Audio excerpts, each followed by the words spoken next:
Assalamualaikum warahmatullahi wabarakatuh. Bersama saya di Uno Ipas Channel. Jangan lupa subscribe, like, dan share. Yang paling penting adalah komentar Anda semua. Salam literasi.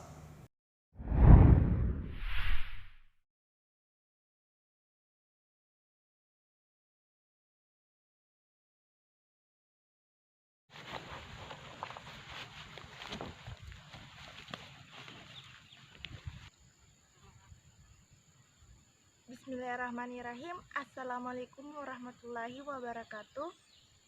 Perkenalkan, nama saya Asti dari kelas 10 MIPA 4 SMA Negeri 1 Kodeoha. Di video kali ini saya akan bercerita tentang kisah Nabi Daud alaihi salam. Nabi Daud alaihi salam. Nabi Daud alaihi salam adalah keturunan Nabi Ibrahim yang ke-12. Beliau menjadi raja setelah terbunuhnya Raja Talut.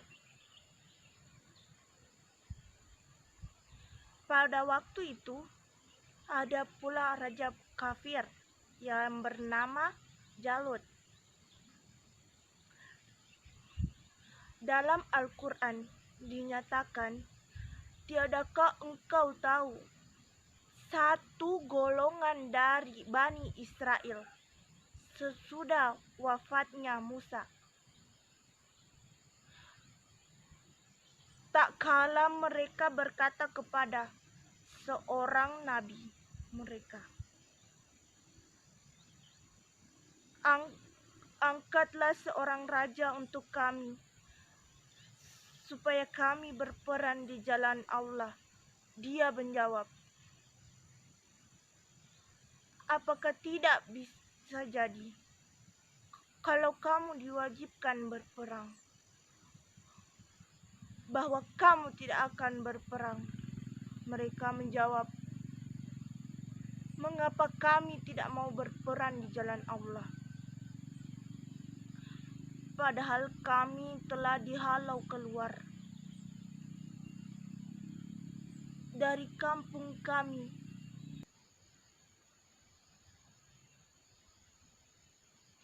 tetapi tak kala diwajibkan atas mereka berperang, berpalinglah mereka kecuali pada mereka dan Allah. Itu amat mengetahui akan orang-orang Bani Israel. Itu tidak mau menerima keterangan nabinya, seraya katanya, 'Bagaimana Talut akan menjadi raja? Bagaimana Talut akan menjadi raja kami? Dia lebih rendah dari kami, sedangkan kami mempunyai kekayaan yang melimpah-limpah.' Kemudian Talut tetap menjadi raja, dan setelah menjadi raja, keluarlah Talut bersama para tentaranya untuk memerangi yang durhaka. Dikala itu Talut berkata, 'Kita lewat sungai sini, tetapi Allah akan menguji imanmu dengan melarang minum air ini. Siapa yang minum air ini, mereka tidak termaksud orang-orang yang beriman.' Kemudian apa yang terjadi? Mereka meminum air karena merasa sangat haus, sedangkan yang tetap patuh tidak meminum air tersebut hanyalah Nabi Daud. Setelah Nabi Daud melewati sungai tersebut, mereka yang tidak kuat imannya mundur di medan perang, sedangkan yang kuat imannya tidak takut, walaupun mereka hanya sedikit. Firman dalam Al-Quran, banyak golongan yang sedikit, tapi tidak dapat mengalahkan golongan yang banyak dengan izin Allah, dan Allah beserta orang-orang yang sabar. Quran Surat Al-Baqarah ayat 249.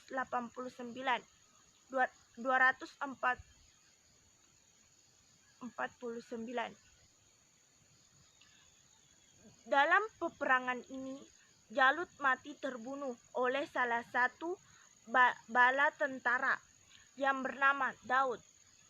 Kemudian tentara Jalut menyerah dan Daud diangkat menjadi raja. Mukjizat Nabi Daud alaihi salam.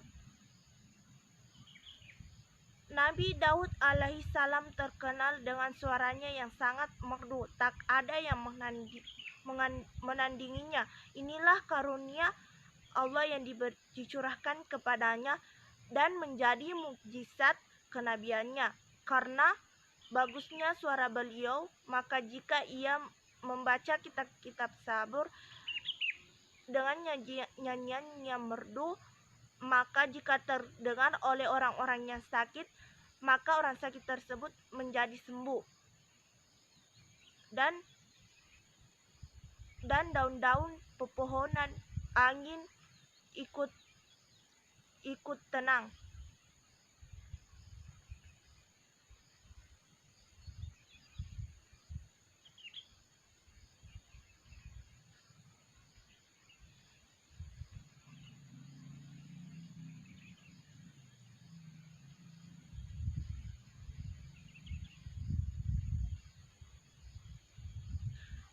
Demikian pula besi dapat menjadi lunak dan ia dapat membuat benda-benda yang bermacam-macam yang ia hendaki dengan izin Allah. Firman Allah Subhanahu wa taala dalam Al-Qur'an,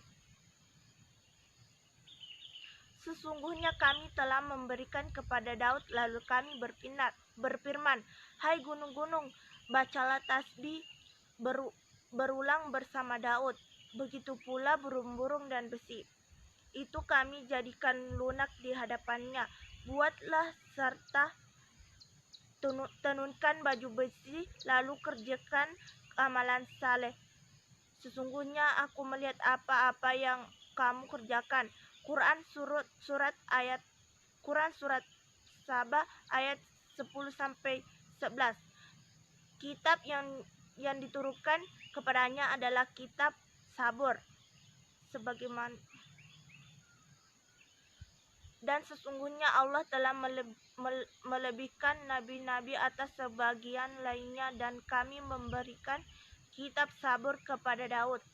Quran surat Al-Isra ayat 55.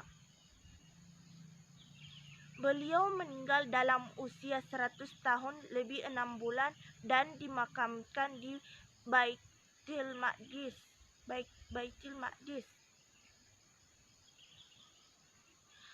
Nabi Daud terkenal sebagai sosok panutan yang disiplin.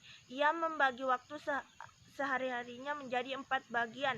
Salah satu hari yang khusus mengkaji ilmu bersama Bani Israel. Sehari lain beribadah dan sehari lagi untuk para istri, sehari lagi untuk pengadilan. Tetapi justru disinilah ujian Allah datang menghampirinya. Sewaktu mengisi pengajian bersama Bani Israel, tiba-tiba seorang dari mereka berseloroh bahwa tak sehari pun yang dilewati anak Adam kecuali ia pernah berbuat dosa. Merasa terhindar dari ungkapan itu, Daud terbesit di hatinya untuk sedikit berbangga hati bahwa dia tidak termasuk dari apa yang disanggakan oleh umatnya. Tetapi hal itu mendapat teguran darinya. Hai Daud, waspadalah hingga cobaan datang mendatangimu. Firman Allah. Tiba-tiba seekor burung hinggap bersisir di depannya. Tubuh burung itu terbuat dari emas dan sepasang sayapnya terbuat dari sutra halus dan mahkotanya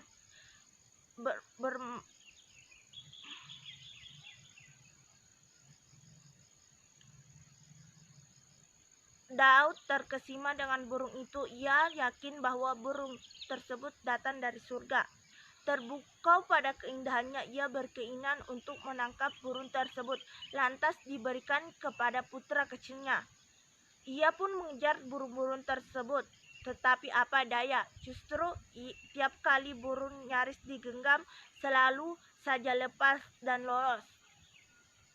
Hingga tibalah Daud pada sebuah celah. Tanpa sengaja ia melihat sosok perempuan dengan kondisi terbuka auratnya, merasa diawasi dengan perempuan tersebut berusaha menutupi auratnya dengan ribuan rambutnya.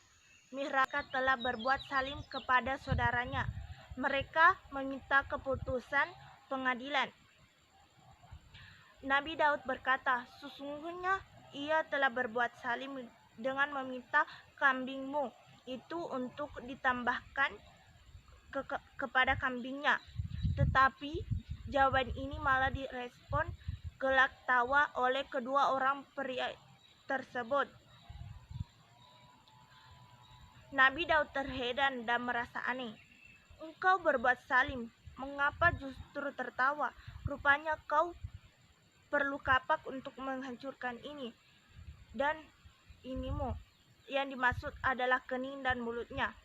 Saya kira adalah yang perlu diperlakukan begitu, jawab pria tersebut yang ternyata adalah malaikat yang telah menjelma. Keduanya lantas menghilang. Nabi Daud sadar bahwa kedua orang misterius tersebut adalah peringatan dari Allah. Ia akhirnya bertaubat dan bersujud selama 40 hari. Selama bersujud ia tidak pernah mengangkat kepalanya kecuali untuk keperluan mendesak. Ia menahan diri dari makan dan minum. Air mata berderai. Berbagai doa pengampunan pun dipanjatkan. Ia bertaubat sebenar-benar taubat. Bisikan hatinya tersebut telah menjadikannya bersalah.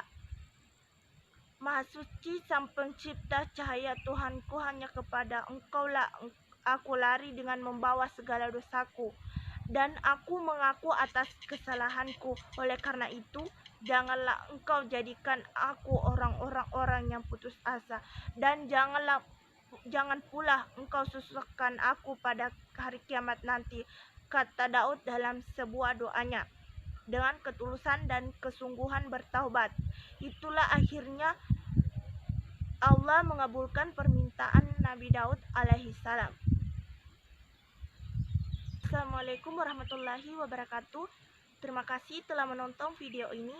Mohon maaf jika banyak sekali kesalahan penyebutan kata, cara bicara saya yang kurang tepat.